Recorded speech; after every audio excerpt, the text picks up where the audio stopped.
नमस्कार, स्वागत है आपका खास कार्यक्रम देश देशांतर में। मैं हूं आरफा खानम शेरवानी।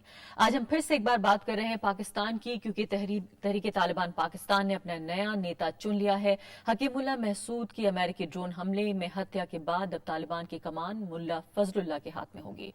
फजलुल्लाह के कट्टरपंथ का अंदाजा इस बात से लगाया जा सकता है कि पाकिस्तान के स्वात क्षेत्र में अपने राज के दौरान वो उन लोगों के नाम रेडियो पर घोषित करता था जिनका सर कलम किया जाना था, यानी जिनकी हत्या होनी थी, सिर्फ इसलिए क्योंकि उन्होंने तालिबान के किसी आदेश की अवमानना की थी। और इसी वजह से फजलुल्लाह को मुल्ला रेडियो भी कहा जाता है। कई सवाल उठ रहे हैं इस नियुक्ति के बाद। मुल्ला रेडियो की अगुवाई में तालिबान किस तरह से संचालित होगा, तालिबान के साथ पाकिस्तान की बातचीत का भविष्य क्या होगा, और इसी के साथ अफगानिस्तान का भविष्य क्या होगा, जिसमें सन 2014 यानी कि अगले साल ही अमेरिकी नेटो सैनिकों को वापस जाना है। उसके बाद इस पूरे क्षेत्र में जो सुरक्षा की स्थिति है, जो तस्वीर है, वो किस तरह से देखी जाएगी। इन तमाम मुद्दों पर हम चर्चा करेंगे, लेकिन पहले ये देखिए रिपोर्ट।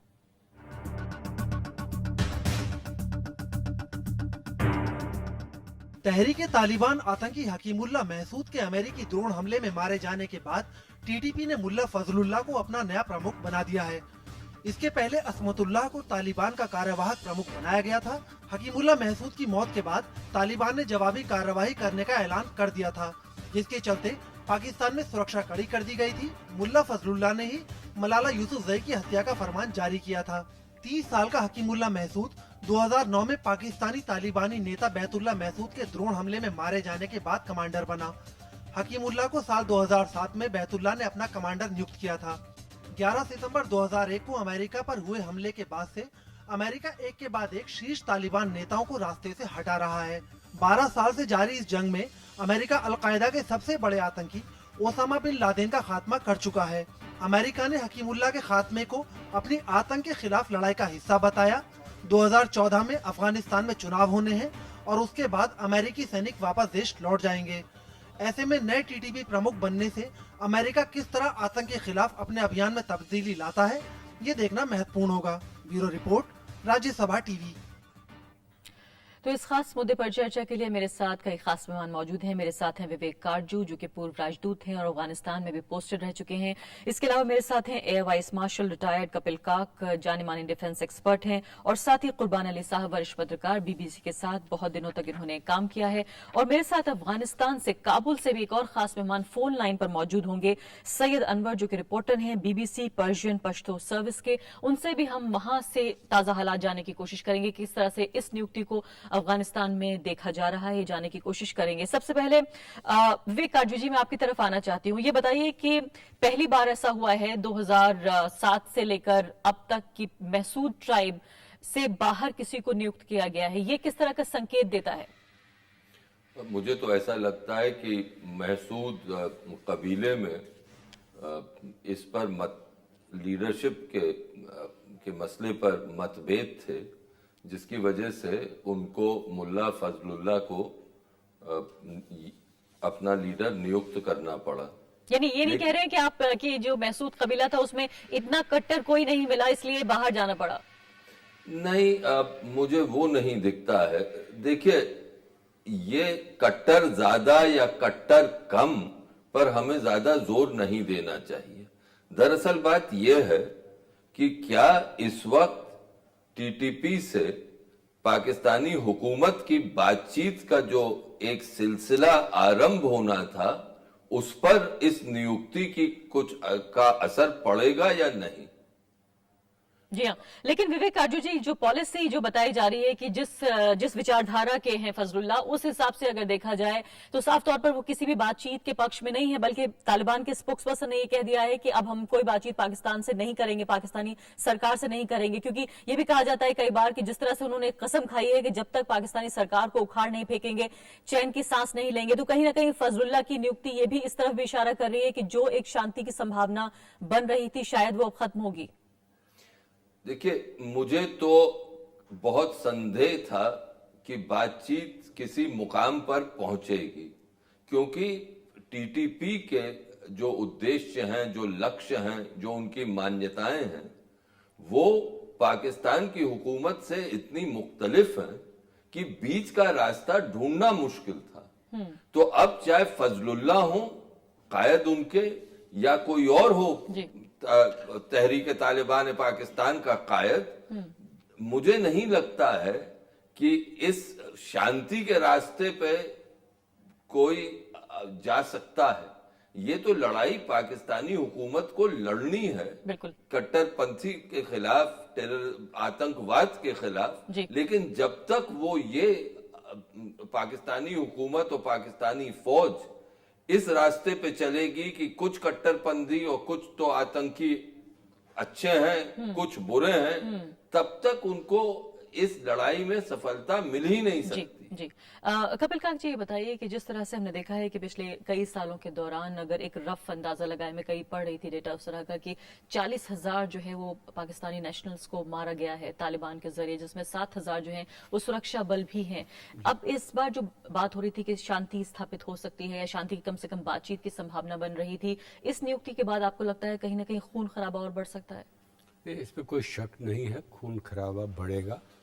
जैसे विवेक ने अभी कहा है, पहले तो जो नेता बने हैं उनके बैकग्राउंड का इतना ख्याल नहीं रखना चाहिए कि सबसे ज़्यादा ख्याल तो तहरीक तालिबान पाकिस्तान पे रखना है। जो लाल मस्जिद पे हमला हुआ था उससे पहले, 1 साल पहले, जब एक मदरसा खैबर पख्तूनवा वहाँ पे पाकिस्तान आर्मी का अटैक हुआ था, ये 2 कारण थे कि तहरीक तालिबान पाकिस्तान बन गया।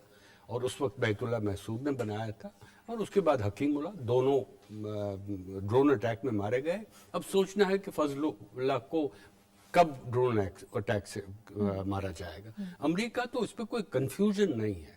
जो अमेरिका के गुठों पे वो CIA हो या फौज हो, जो हमला बोलते हैं उन पे वो बदला लेते हैं। यानी आप ये कह रहे हैं कि लगातार एक के बाद एक जो उनके महत्वपूर्ण नेता हैं उनकी हत्या हो रही है, बिल्कुल हेडलेस एक तरह से नजर आती है ये पूरी बॉडी। उसमें आपको ये नहीं लगता कि ये पूरा एक ऑर्गेनाइजेशन के तौर पर कमजोर होगी ये बॉडी तहरीक तालिबान पाकिस्तान? बिल्कुल नहीं। अब जो अभी कहा गया तो इनको क्यों बनाया गया? गालिब महसूद थे कंटेंडर, खुसरानी थे कंटेंडर, उनको क्यों नहीं बनाया गया? क्योंकि उनको लगा है कि मुल्ला रेडियो, जैसे आपने खुद उचित तरीके से कहा है, ये डिलीवर कर सकता है, ये लीडर है और हमारी जंग जो है वो पाकिस्तान आर्मी के साथ है। मैं भी सहमत हूँ विवेकानंद पे, क्योंकि ये जो पीस प्रोसेस है कहाँ चलेगा? लेकिन क्या इसमें एक संकेत भी है तालिबान के जरिए कि एक ज्यादा हार्डलाइनर आदमी को चुन के ये बताना दुनिया को, अमेरिका को भी, पाकिस्तानी सरकार को भी कि देखिए अगर आप ये समझ रहे थे कि इन 2 महत्वपूर्ण नेताओं के जाने के बाद हम कमजोर हो जाएंगे या पीछे हो जाएंगे, तो ऐसा ना समझा जाए? बिल्कुल संकेत है। उन्होंने 2007 और 2009 के बीच में 2 सालों में स्वात पे जो तूफान मचा दिया, वो संकेत नहीं था? 800 लीडर, आपने कहा 40,000 लोग, 800 लीडर और वर्कर्स अवामी नेशनल पार्टी के सिर्फ खैबर पख्तूनख्वा में उनको हलाक किया गया है। और वो संकेत क्या दिया था 2007 और 2000 में? जैसे आपने कहा है कि बेहेडिंग के केसेस थे, स्टोनिंग टू डेथ केसेस थे। ये तो एक तरीके से आप वो आइडियोलॉजी जो है वो कहते हैं कि पाकिस्तान को हम वहीं ले जाएंगे जहां 1400 साल पहले इस्लाम था। तो अब स्टोनिंग टू डेथ होगी, बेहेडिंग होगी, और बच्चों के स्कूलों पे देखा आपने या फिर अमेरिकी इरादे जिस तरह से हैं स्टोन एज तक पहुंचाने के, ऐसा लगता है कि जिस तरह से सब माहौल नजर आ रहा है वहीं तक पहुंचने की बात है। कुर्बान अली साहब, जी कुर्बान अली साहब ने बताया कि फिलहाल 2007 से 9 के बीच जो स्थिति हमने देखी, जिसका जिक्र कपिल काक जी ने भी किया, क्या आपको लगता है कि जिस हिसाब से इनको मजबूती मिल रही है और लगातार विचारधारा के तौर पर खासकर पाकिस्तानी सोसाइटी जो है एक सेक्शन कम से कम जो रेडिकलाइज हो रहा है, लगातार रिक्रूटमेंट हो रहे हैं पाकिस्तान तालिबान में, स्वात की स्थिति आपको या उसके आसपास के इलाकों की जो इनका नेटिव प्लेस भी है, क्या आपको लगता है कमजोर होती हुई नजर आ रही है? देखिए आरिफा, अभी जो आपने सवाल किया विवेक काटजू साहब से और काक साहब से भी, मैं ज़रा उसमें भी जानना चाहूँगा कि ये जो मुल्ला फजलुल्लाह का इलेक्शन हुआ है कल, उसके पीछे जो पूरी सोच है वो ये है कि पाकिस्तानी हुकूमत के साथ जो बातचीत शुरू होने वाली थी अब वो नहीं होगी। और आज ही उन्होंने डेरा इस्माइल ख़ान से ख़बर आई है, वहाँ एक मीटिंग की थी तालिबान पाकिस्तान ने, और पंजाब गवर्नमेंट को और पाकिस्तान गवर्नमेंट को ये चेतावनी दी है कि वो भयानक हमले भुगतने के लिए तैयार हो जाएं, हम बड़े पैमाने पर हमले करने वाले हैं, बदला लेंगे। एक चीज़।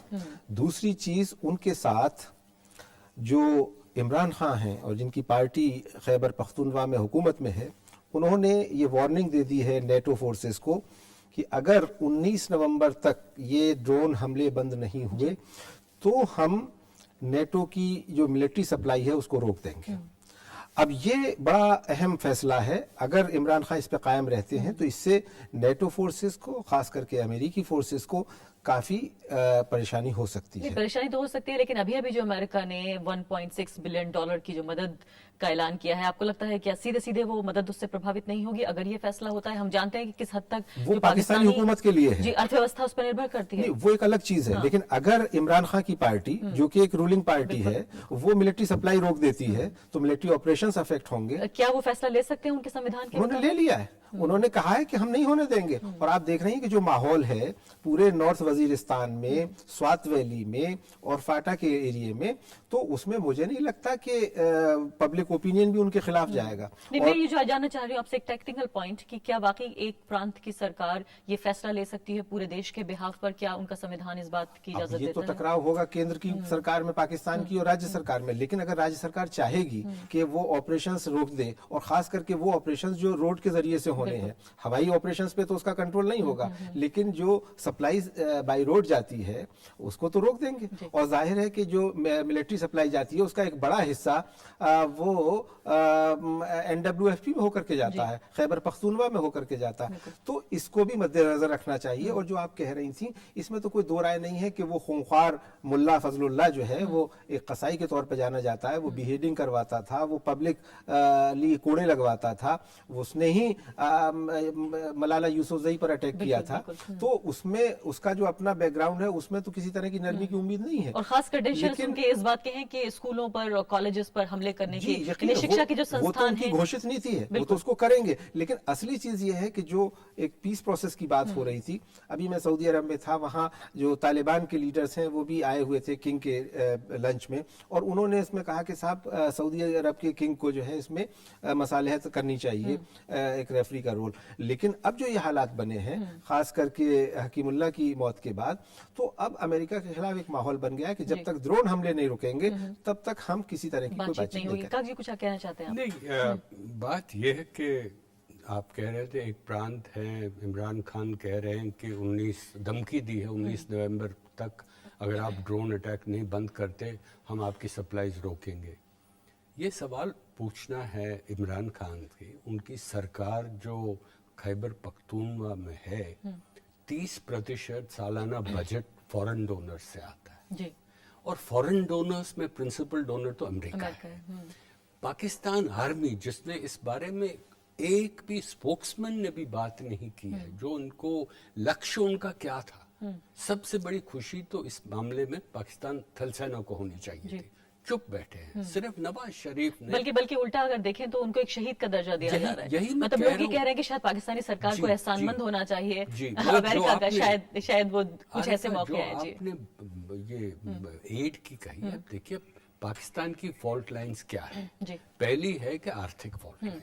पाकिस्तान आर्थिक में गंभीर स्थिति में है, सऊदी अरेबिया भी नहीं बचा सकता उनको, जी। चीन तो कुछ पैसा देता ही नहीं बिल्कुल। है। ये तो पहली बात है। दूसरी बात है कि जो ये आतंकवाद है, ये पाकिस्तान की सरकार और उनकी थल सेना को सोच विचार से इसका सामना करना है, नहीं तो पाकिस्तान की स्थिति और ही गंभीर हो जाएगी, बदतर हो जाएगी। हमारे साथ काबुल से इस वक्त सईद अनवर साहब मौजूद हैं फोन लाइन पर। सईद अनवर साहब, बहुत बहुत स्वागत है आपका, वेलकम करते हैं हम राज्यसभा टेलीविजन पर। मैं आपसे ये जानना चाहती हूँ कि फजलुल्लाह की नियुक्ति को किस तरह से, उनका जो सिलेक्शन हुआ है या इलेक्शन हुआ है, उसको किस तरह से देखा जा रहा है? खासकर अफगानिस्तान में हम जानते हैं कि बड़ी तादाद में उनको वोट पड़े हैं, तमाम जो वोटरीज थे वहां पर तहरीक तालिबान पाकिस्तान में, और साथ साथ जो उनकी खास जगह जो मानी जाती है कुनार और नूरिस्तान, जो कि दरअसल अफगानिस्तान में है, ये माना जा रहा है कि ये इलाके अब बेहतर और ज्यादा मजबूत तरीके से गढ़ बन जाएंगे तालिबान का। पहले तो मैं ये बताता चलूं कि अफगान हुकूमत ने, सरकार ने अभी तक रस्मी तौर पर इस बारे में कि मुल्ला फजलुल्लाह अफगानिस्तान में है कोई इजहार ख्याल नहीं किया है। दूसरी जानिब सूबे कुनर और नूरिस्तान में अफगानिस्तान के मशरक में वहाँ मुकामी अथॉरिटीज जो हैं, लोकल ऑफिशियल्स, वो ये नहीं मानते हैं कि मुल्ला फजलुल्लाह अफगानिस्तान में है। जहाँ तक उसकी क़यादत पाकिस्तानी तालिबान के हवाले से और उसके अफगानिस्तान पर क्या असरात मुरतब होंगे, इस सिलसिले में अफगान हाई पीस काउंसिल ने कहा है कि पाकिस्तानी तालिबान के क़यादत में जो नया बंदा आया है उससे शायद कोई इतना फर्क नहीं पड़ेगा, क्योंकि अफगान हाई पीस काउंसिल का कहना है कि अफगान हुकूमत अफगान तालिबान के साथ बातचीत करता है, न उन तालिबान के साथ या न उन शिद्दत पसंद ग्रोहों के साथ जो अफगानिस्तान से बाहर हैं, चाहे वो पाकिस्तानी हो, चाहे वो चीचन हो या चाहे वो अरब हो। अफगान पीस काउंसिल का मौक़िफ़ ये है कि हम अफगान तालिबान के साथ बात करते हैं और पाकिस्तानी तालिबान की जो क़यादत अब सामने आई है उस पर अफगान अमन कोशिशों पर शायद इतना असर नहीं पड़ेगा, लेकिन ये है कि अगर पाकिस्तान में शिद्दत पसंदी बढ़ेगी, अफगानिस्तान में भी कुछ असरात मुरतब होगा, क्योंकि अफगानिस्तान और पाकिस्तान के दरमियान बहुत लंबी बॉर्डर है और तालिबान पाकिस्तानी भी अफगानी भी सरहदी इलाकों में उनकी सरगर्मियां ज्यादा हैं। जी सईद अहमद साहब, आपने कहा कि ऑफिशियली इस बात को अफगान गवर्नमेंट ने कभी एक्सेप्ट नहीं किया है कि वहां से वो चला रहे हैं, या कुनर में और नूरिस्तान में जहां माना जाता है कि शायद अफगानिस्तान की जो हुकूमत है उसका कब्जा बहुत कम है, लेकिन इसके बावजूद क्या ये माना जा रहा है कि जिस तरह से उनको ज्यादा हार्डलाइनर के तौर पर देखा जाता है और उनके सिलेक्शन के बाद जो एक डायरेक्शन ले सकता है तहरीक तालिबान पाकिस्तान, क्या उससे अफगानिस्तान में कोई फिक्र का माहौल है? अफगानिस्तान में गुज़श्ता 2 दिनों में इस मौजू पर बातचीत हो रहा है, मीडिया में भी इस मौजू पर बहस हो रहा है। ज्यादातर अफगान तज्ज़िया निगारों का तस्वर ये है कि अभी तस्वीर जो है, पिक्चर क्लियर नहीं है कि क्या मुल्ला फजलुल्लाह शिद्दत पसंदी की तरफ जाएंगे या उनका अमन मुज़ाकरात की तरफ रुझान ज्यादा होगा। अफगानिस्तान में तो ज्यादातर तज्ज़िया निगार कहते हैं कि कुछ मुद्दत देखना चाहिए कि इसके आने से पाकिस्तानी तालिबान के जो डिसाइड करते हैं नए उनके स्ट्रेटेजी वो क्या है। नहीं, आप ये कह रहे हैं कि अभी ये कंफ्यूजन है, लेकिन टीटीपी के स्पोक्स पर्सन ने पहले कह दिया है कि अब बातचीत का कोई सवाल पैदा नहीं होता। जो बात हो रही थी कि डायलॉग हो सकता है दोनों के बीच एक पीस एस्टेब्लिश करने के लिए, वो तो पहले ही कह चुके हैं। तो क्या अभी भी कंफ्यूजन है इसको लेकर कि वो कौन सा डायरेक्शन लेंगे? जी, अभी भी कंफ्यूजन यहाँ अफगानिस्तान में मौजूद हैं। जो तजर्बाकार कहते हैं कि ठीक है, पाकिस्तानी तालिबान के तर्जुमान ने तो ये कहा है कि वो मुज़ाकरात नहीं करेंगे, लेकिन अभी भी वक्त है कि वो मुज़ाकरात की तरफ जाएंगे या शिद्दत पसंदी की तरफ जाएंगे। तस्वीर बहुत वाज़ेह नहीं है। जी बिल्कुल। मैं आपसे गुजारिश करूंगी कि आप हमारे साथ लाइन पर बने रहें। विवेक काजू जी, बताइए कि 2014 पर पूरी दुनिया की नजरें हैं, हम जानते हैं भारत की भी नजरें हैं। भारत के बिल्कुल करीबी पड़ोस में ही बॉर्डर है और हम जानते हैं कि जब भी अफगानिस्तान में हालात बदले हैं या बदतर हुए हैं उसका सीधा सीधा असर हमने हिंदुस्तान पे भी देखा है, अगर हम इतिहास में ना भी जाएं इस वक्त तब भी। आपको क्या लगता है कि इस तरह से जो फजलुल्लाह का जो एलिवेशन हुआ है, या तहरीक तालिबान पाकिस्तान जो अब लगता है कि ज्यादा मुखर होकर सामने आएगा, या जिस तरह से अभी कुर्बान अली साहब कह रहे थे कि उन्होंने बदले की कार्रवाई का आह्वान तो पहले ही किया था, आप भारत को क्या चिंतित होना चाहिए? देखिए, अगर हमारे पड़ोस में अस्थिरता फैलती है तो वो तो चिंता का विषय है ही, लेकिन हमें 2 चीजों का ध्यान रखना चाहिए। पहला नुक्ता ये है कि इस वक्त मुझे लगता है कि जो हमारी अटेंशन का केंद्र है और रीजन के खित्ते की अटेंशन का जो केंद्र है वो अफगानिस्तान रहेगा, और अफगानिस्तान का जो मसला है वो इतनी जल्दी सुलझेगा नहीं। दूसरा, टीटीपी और पाकिस्तानी हुकूमत के बीच के जो रिश्ते हैं वो भी जल्दी सुलझेंगे नहीं। तो इसलिए ये समझना कि 2014 जैसे ही खत्म हुआ 2015 में हमारी स्थिति बद से बदतर होगी, ये मुझे अभी नहीं दिखता है। जी। हाँ, चिंता का विषय है, लेकिन कोई इस वक्त अलार्म या पैनिक का विषय हमारे सामने नहीं है। हमारी नीति अफगानिस्तान के प्रति एक डायरेक्ट होनी चाहिए। वो पाकिस्तान के जरिए हम अफगानिस्तान को अगर देखेंगे तो गलती हम करेंगे।